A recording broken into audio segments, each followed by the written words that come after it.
besonderse oggend waar ons saam met die Here stap. Kom ons doen ons belydenis van ons geloof hardop terwyl ons so sit. En julle kan dit saam met my sê. Ek glo in God die Vader, die Almagtige, die Skepper van die hemel en die aarde, en in Jesus Christus, sy eniggebore Seun, ons Here, wat ontvang is van die Heilige Gees, gebore is uit die Maagd Maria, wat gelei het onder Pontius Pilatus, gekruisig is, gesterf het en begrawe is en ter helle neergedaal het, wat op die derde dag weer opgestaan het uit die dode, wat opgevaar het na die hemel en sit aan die regterhand van God, die Almagtige Vader, vanwaar hy sal kom om te oordeel, die wat nog lewe en die wat reeds gesterf het. Ek glo in die Heilige Gees. Ek glo aan 'n heilige algemene Christelike kerk, die gemeenskap van die heiliges, die vergifnis van sondes, die opstanding van die vlees en 'n ewige lewe. Amen. Baie dankie. Kom ons maak die Here se woord oop en ons doen dit by twee gedeeltes en dis Psalm 51 op bladsy 604 in my Bybel in die Ou Testament en dan Hosea 5. Psalm 51 en dan Hosea 5. Dit is die twee gedeeltes waaruit ons gaan saam lees.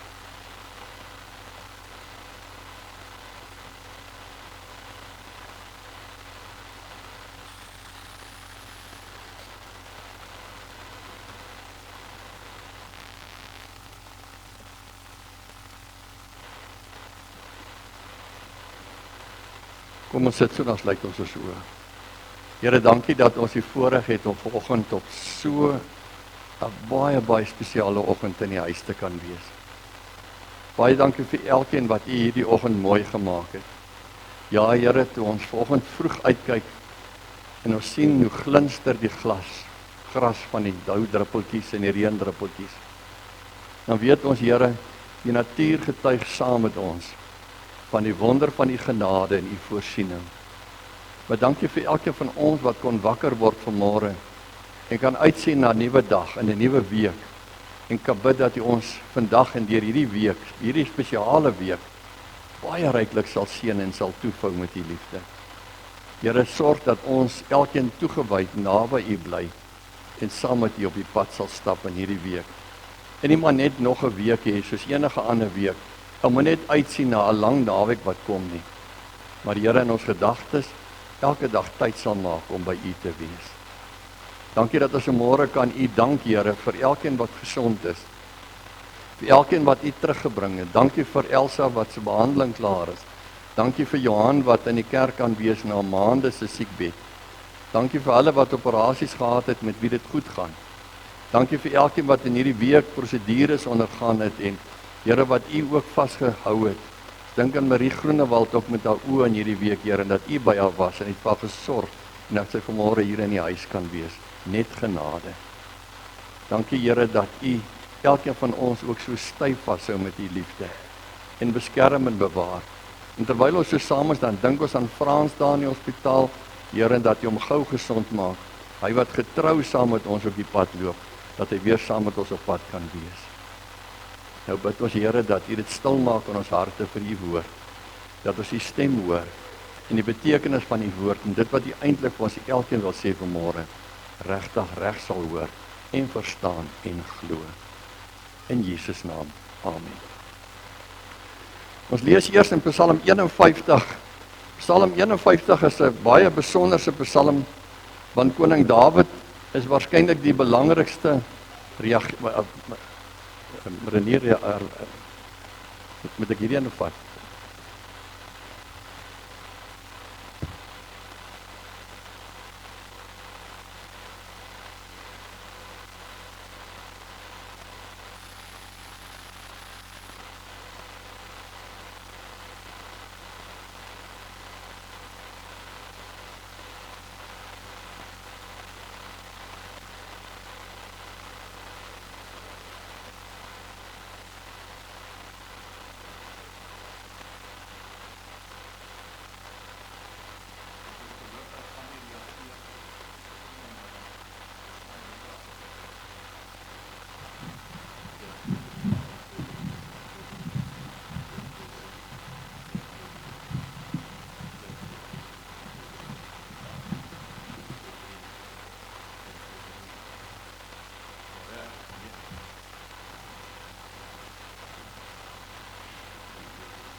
Kyk aan die toepassing.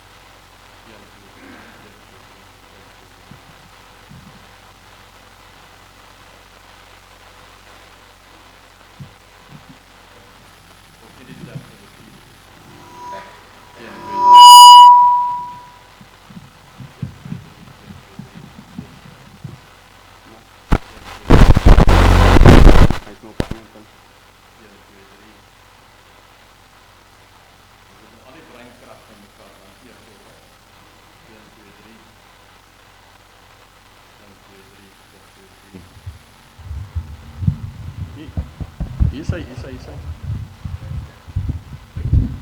1, 2, 3 daar, kom hy nou, baie dankie. 1, 2, 3, daar is hy. 1, 2, 3, baie dankie Renier, dankie Jakoba, dankie Driekie. Kom ons lees op Psalm 51. Dawid is waarskynlik die belangrikste persoon in die geskiedenis van Israel, die koning na God se hart. As jy in die geslagsregister van Jesus kyk, dan is hy die bopunt en Jesus is die ander bopunt. En toe het Dawid sonde gedoen en dan kry ons hierdie Psalm. Vir die koorleier 'n Psalm van Dawid, na aanleiding daarvan het die profeet Nathan na hom toe gekom het oor sy oorspel met Batseba. Wees my genadig, o God, in die troue liefde. Wis my oortredings uit in die groot barmhartigheid. Was my skoon van my skuld, reinig my van my sonde. Ja, my oortredinge ken ek en van my sonde bly ek altyd bewus. Teen U alleen het ek gesondig. Ek het gedoen wat verkeerd is in U oë. U uitspraak is dus reg en die oordeel regverdig. Ek was al skuldig toe ek gebore is, met sonde belaaid toe my moeder swanger geword het. Dit is 'n paragraaf hier met groot waarheid in dat oor die erfsonde en dat ons van kleins af eintlik sondig is, maar ook die feit dat alle sonde in die eerste plek teen die Here gepleeg word. Maar U verwag opregtheid diep in 'n mens se hart. Laat ek dan diep in my binneste weet hoe U wil hê dat ek moet lewe. Neem tog my sondig weg dat ek rein kan wees. Was my dat ek bitter as sneeu kan wees. Laat my weer blydskap en vreugde belewe. U het my verbrysel, laat my weer jubel. Moet tog nie ag slaan op my sondes nie. Wis al my skuld uit. Skep vir my 'n rein hart, o God. Vernuwe my gees en maak my standvastig. Moet my tog nie van U af wegdryf en die Heilige Gees van my af wegneem nie. Laat my weer die blydskap ervaar van iemand wat deur U verlos is. Laat my U weer met toewyding dien. Dan sal ek oortreders leer wat U van 'n mens verwag, dat die sondaars hulle tot U sal bekeer. Red my van ondergang, o God my redder, dat ek kan jubel oor die verlossingsdaad. Here, gee my die woorde om U lof te verkondig. 'n Offer vra U nie, en hierdie is baie belangrik. Anders sou ek dit bring. 'n Brandoffer wil U nie hê nie. Die offer wat U wil hê, o God, is verootmoediging. U sal 'n hart vol ootmoed en berou nie gering ag nie, o God. Laat Sion U liefde en U goedheid ondervind. Herbou tog die mure van Jerusalem, dan sal die offers wat voorgeskryf is weer vir U aanneemlik wees. Offerdiere wat heeltemal verbrand word, dan sal hulle weer bulle op U altare offer.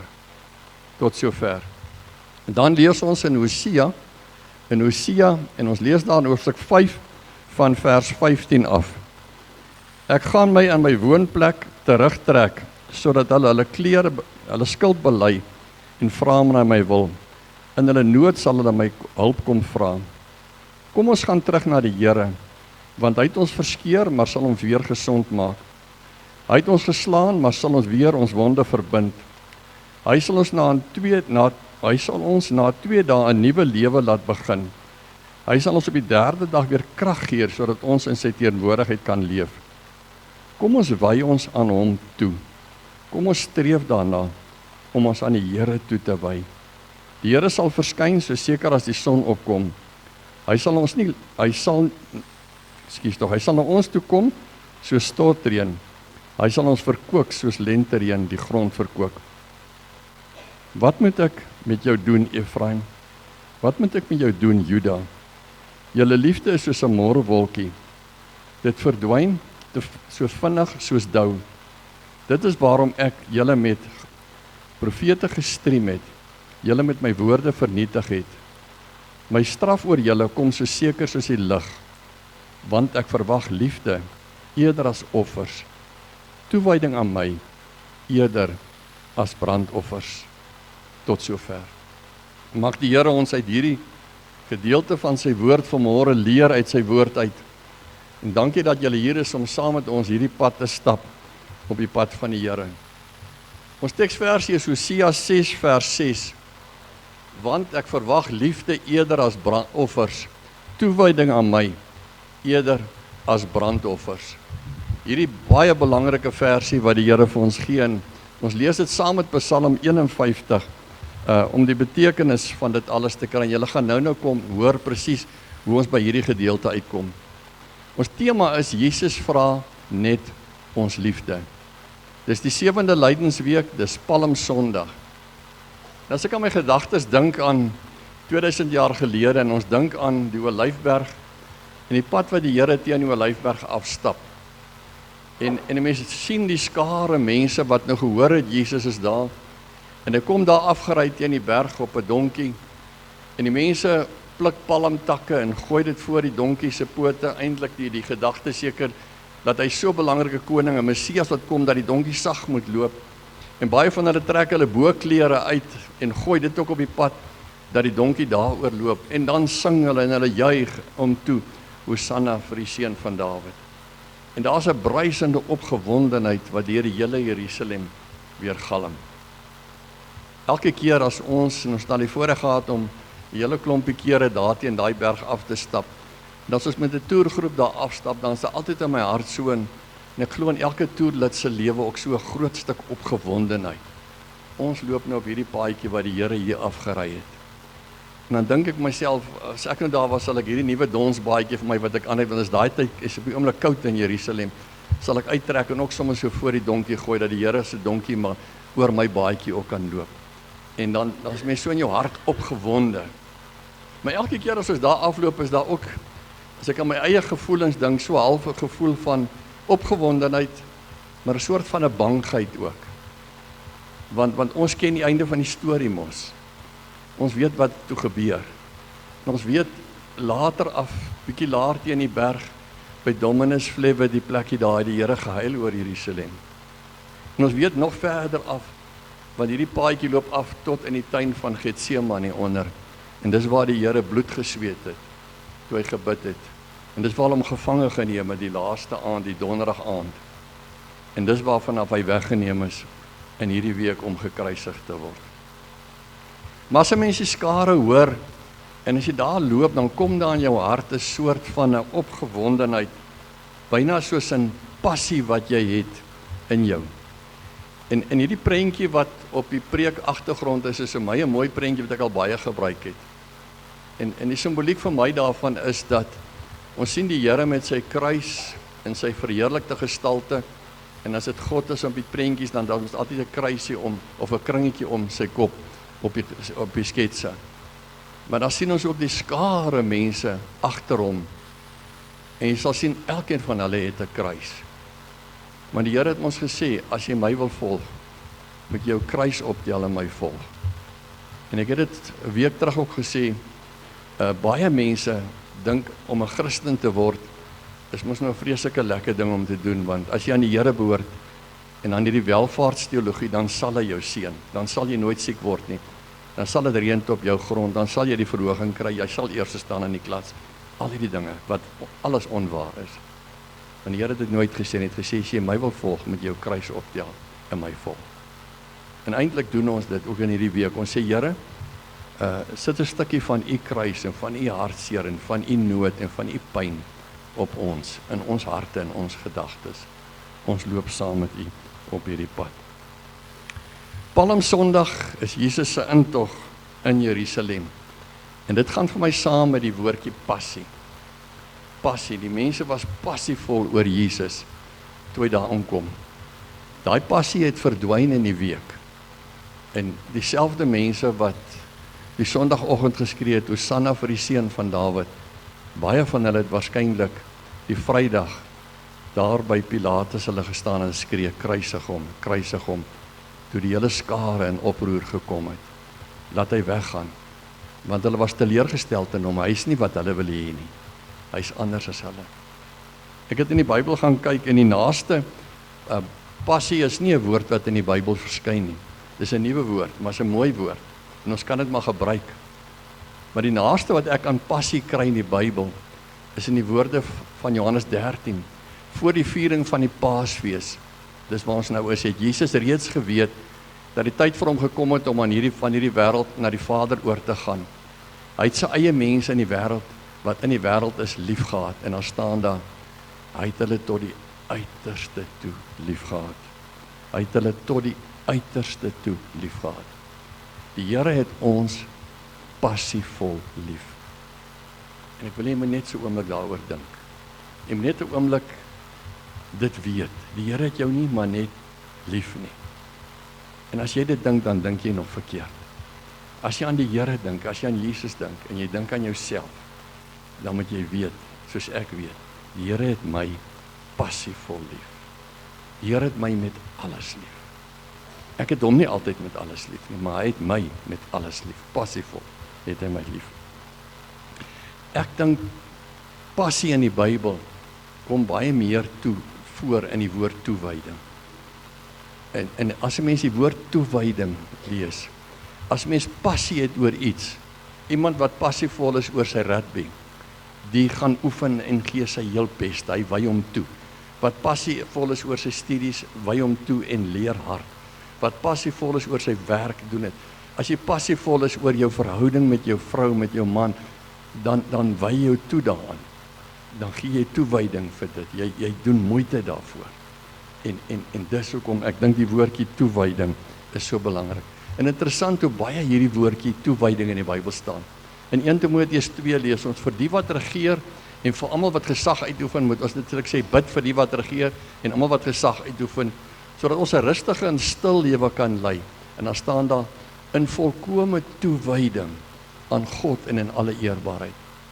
Ons het dit nou gedoen, dieselfde woorde staan in Petrus ook, in die Bybelskool, dat ons bid vir die regering, ons keer die regering goed nie, maar ons bid vir hulle. En al is jy teen hulle, of vir hulle, maak nie saak nie, jy bid vir wie ook al regeer, dat die Here ons in hierdie land kan lei, dat ons hom met oorgawe in toewyding kan dien. In 2 Korintiërs 11 staan daar, maar ek is bang dat julle gedagtes weggelei sal word van die onverdeelde en suiwere toewyding aan Christus. Onverdeelde en suiwere toewyding, jou gedagtes mag nie weggelei word nie. 1 Korintiërs 7 sê, ek wil julle nie aan bande lê nie, maar ek wil hê julle moet in eerbaarheid lewe en in onverdeelde toewyding aan die Here. Nou kry mense hierdie woord toewyding, en in die Bybel kry jy dit baie keer, en amper elke keer het die woord toewyding 'n byvoeglike naamwoord by, soos onverdeeld, en toegewyd, en met jou hele hart, ensovoorts, word dit beskryf. Dat ons die Here met absolute toewyding moet dien, met alles wat ons in ons het. Die HAT sê passie beteken hartstogtiglik liefhet. Mense wat die Here hartstogtiglik liefhet, het toewyding vir die Here. Nou as ek vanoggend dit sê, dis al 'n deel van die hart van die boodskap vanoggend op Palmsondag. Dat ons nie moet in die strik trap, om soos baie van daai mense, ook vanmôre lekker saam te sing, Hosanna vir die seun van Dawid. En dan gaan ons uit, en dan leef ons vir onsself nie. Maar dat ons die Here hartstogtelik lief sal hê. Onverdeelde toewyding aan die Here sal hê met ons hele lewe. Volkome toewyding, suiwere toewyding, onverdeelde toewyding, is die tipe woorde wat ons hoor. Ons leef in 'n wêreld waar mense maklik twyfel, en dis 'n mensding om te twyfel. En ek dink nie daar's iemand wat kan sê ek het nog nie getwyfel nie. Abraham het getwyfel, Dawid het getwyfel, Jeremia het getwyfel, ek het al getwyfel, en dink jy waarskynlik ook. Dat jy baie keer wonder oor die woord, en dis hoekom ons altyd moet terugkom na die woord toe, en terugkom na die gemeente toe, en terugkom na ons broers en susters toe, wanneer ons geloof bietjie twyfelrig raak, dat ons weer die sekerheid by die Here kan kom kry. En as jy vanoggend dink aan Palmsondag, en dink aan hierdie week wat alles gebeur het, dan kan daar so maklik twyfel in die mense harte kom, maar was dit nodig? Moes dit so gebeur? Was dit die regte ding wat gebeur het? Hoekom het dit so gebeur? En daarom is dit so belangrik, dat ons kyk na wat ons leer in die Bybel. Miskien moet ek net eers sê, die hele wêreld is vol mensgemaakte godsdiens, vandag nog. Elke dag kry jy mensgemaakte godsdiens. En ons mense moet op die uitkyk wees daarvoor en mooi kyk, hoe lyk mensgemaakte godsdiens. En dit was in die Here se tyd ook so. Van alle tye af het mense vir hulle self godsdiens gemaak. En dan het hulle dit gemaak soos hulle dink godsdiens moet wees. En dinge wat hulle moet doen. In Indië byvoorbeeld, lees ons dat dit 'n lang tyd so was, dat die mense daar in hulle godsdiens die gedagte gehad het, dat as jy jou eerste kind gebore is, dan moet jy hom in die Ganges rivier gooi. En dat jou kind daar verdrink, want dan sal jou God Moloch vir jou altyd sorg. En so dwars deur die Bybel kry ons hierdie gedagte van eise wat gestel word, dinge wat jy moet doen. En dit was hoe godsdiens is. Godsdiens is iets, jy moet iets doen, jy moet iets presteer, jy moet iets doen, dan gaan jy iets kry. En daarom wanneer God by Abraham kom en vir hom sê, Abraham, ek wil hê met jou eerstgeborene Isak vir my offer. Dan is dit vir Abraham nie vreemd as die Here vir hom in die Ou Testament dit vra nie. Want hy het groot geword in 'n wêreld waar dit die normale is. As jy regtig toegewy, passievol oor jou God is, dan gee jy vir jou God die heel belangrikste iets. En die heel belangrikste iets wat jy vir jou God kon gee, is jou eerste kind. Want dit is tog so die belangrikste as jy eerste keer 'n kind kry, en jy kan daai kind gee vir jou God. En dan offer jy jou kind aan God. En dan sien ons, wanneer God vir Abraham toets en sê, Abraham, ek wil hê jy moet vir Isak vir wie hulle soveel jare gewag het, hy en Sara, jy moet jou seun vir my offer. En dan sê die Abraham, Here, die pad wat ek nou al met u loop, is so 'n mooi pad, en ek glo jy so met my hele hart toegewy, ek sal dit doen. En wanneer hy daar op Sionsberg kom, waar die tempel later gebou word, en hy wil vir Isak offer, dan sê die Here vir hom, nee Abraham, dit sal ek nooit van jou vra. Maar ek sien nou, jy het my heeltemal lief. En dan voorsien die Here 'n ram wat daar aan 'n tak vas is. En ons weet mos, dis 'n profetiese gebeure van duisende jare later, wanneer Jesus net daar naby op Golgotha die lam van God word, wat voorsien word vir die wêreld. Godsdiens was nog altyd so gewees. Daar's dinge wat geëis word, en daar's dinge wat verbied word. Eise en verbod. Dit moet jy doen, en dit mag jy nie doen voor jou God nie. En as jy dit doen en dit nie doen nie, en jy gee dit en jy gee dit nie, dan kan jy. En dan kom ons in die Bybel. En een van die wonderlike plekke in die Bybel nie, is Psalm 51. Wanneer ons kom, en Dawid het hierdie groot sonde gedoen, die koning, die man na God se hart. En dan sê hy vir die Here, Here, ek sal vir u alles doen. Ek wil met u reg maak. En dan wil Dawid is die rykste man wat daar is. Here, ek sal al my bulle, al my koeie, al my kalvers, alles wat ek het, sal ek vir u offer. En dan kom die Here en sê die Here, nee Dawid, dis nie wat ek wil hê nie. Dan staan daar Dawid sê, offers wil u nie hê nie. Wat u van my vra, is 'n onverdeelde hart, 'n rein hart. En dan verander Dawid se hele gebedspatroon nie. Dan kom hy nie meer, Here, wat moet ek nou doen om reg te maak nie? Vir hierdie sonde wat ek gedoen het, dan kom sy hele gedagte, Here, skep vir my weer 'n rein hart. Gee vir my so 'n hart, dat ek weer vreugde kan belewe. Bring weer u vrede in my. Was my skoon met u bloed. En skielik besef jy, die Bybel is anders as enige ander boek in die heelal, oor duisende jare. Want nêrens, en jy kan maar gaan soek as jy wil, nêrens in die geskiedenis, ooit, was daar so iets geskryf, soos dit wat Dawid in Psalm 51 skryf. My God vra nie 'n offer nie. My God vra my hart van my. My God vra dat ek my hart aan hom gee. In Genesis 22 staan hierdie woorde, toe sê God, los jou seun, moenie iets aan hom doen nie, nou weet ek dat jy my dien. Jy het nie geweier om jou seun, jou enigste seun, aan my te offer nie. Ek vra nie offers nie. God wat totaal anders optree. En daarom dat Dawid kon skryf, ek wil geen bul uit jou stal hê of bokkie uit jou krale nie. Want al die diere in die bos is myne, staan in Psalm 50. Die wild op die duisende berge.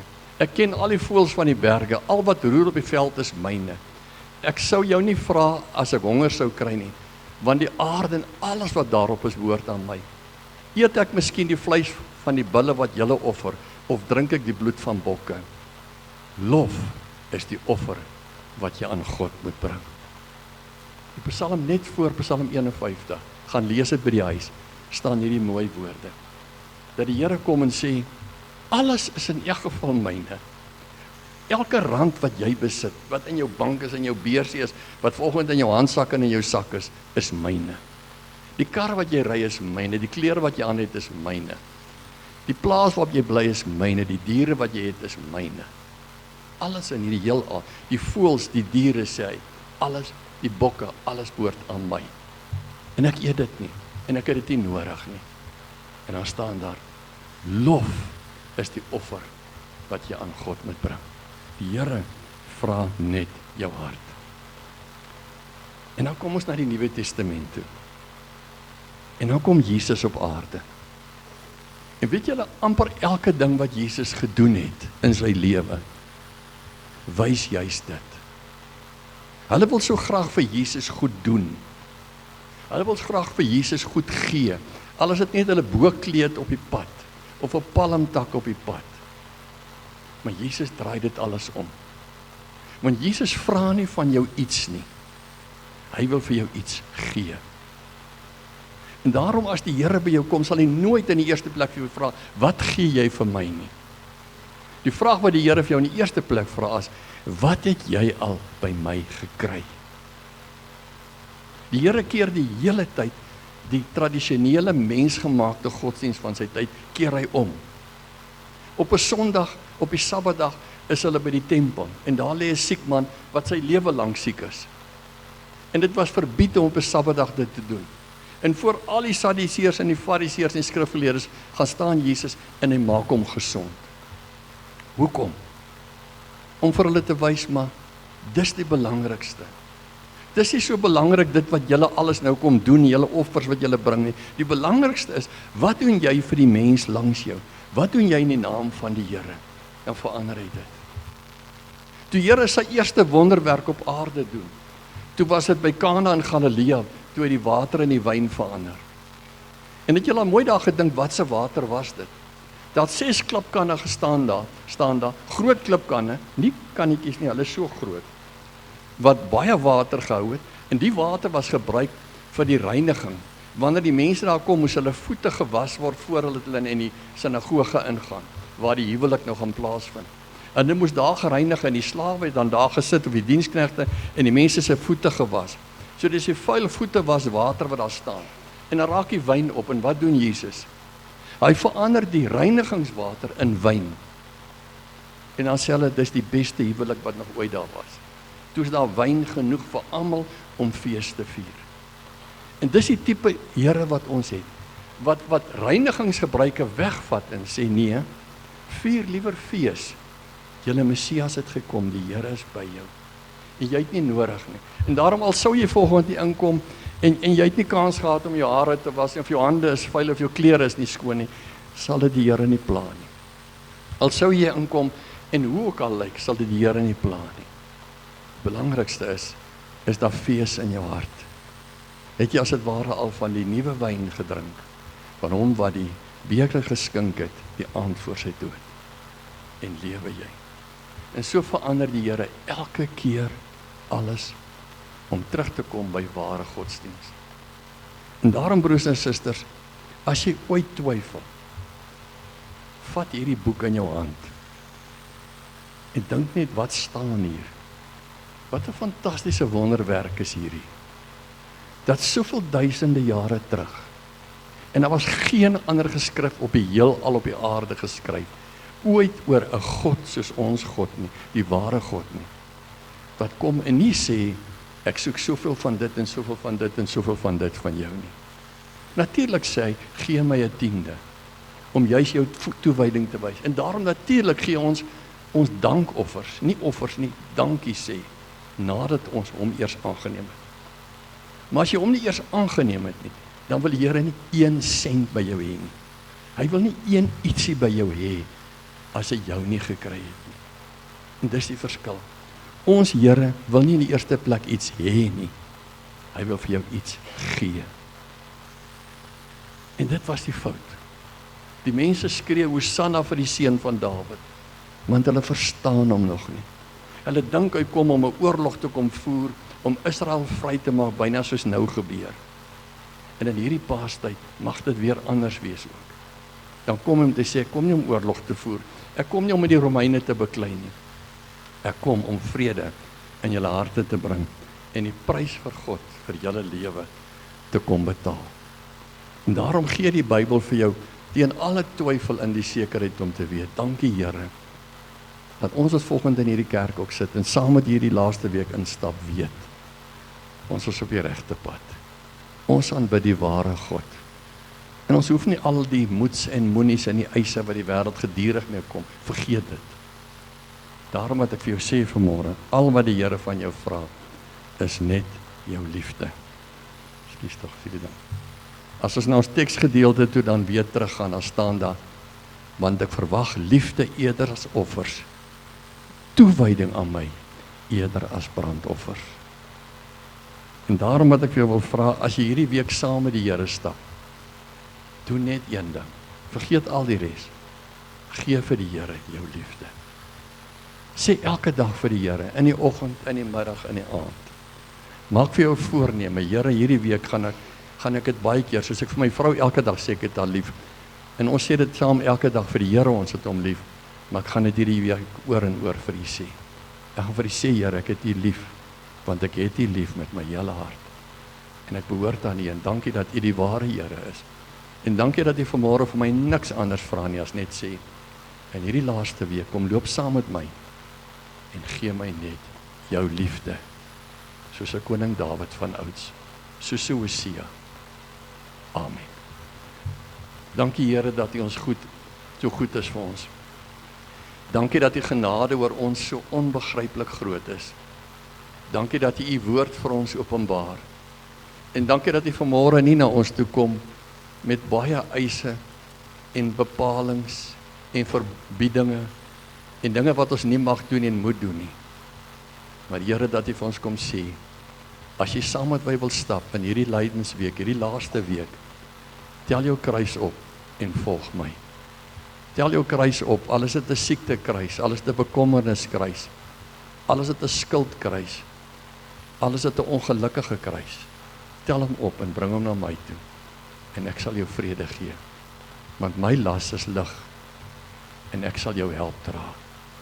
Here, ons wil saam met u as dit ware injuk onder die kruis, en saam met u stap. En ons wil vir u sê, dankie Here, dat u ons lief het. Ja, dat u ons tot die uiterste toe lief het. En ons sê dit vir u, Here, ons het u lief, met ons hele hart. Amen.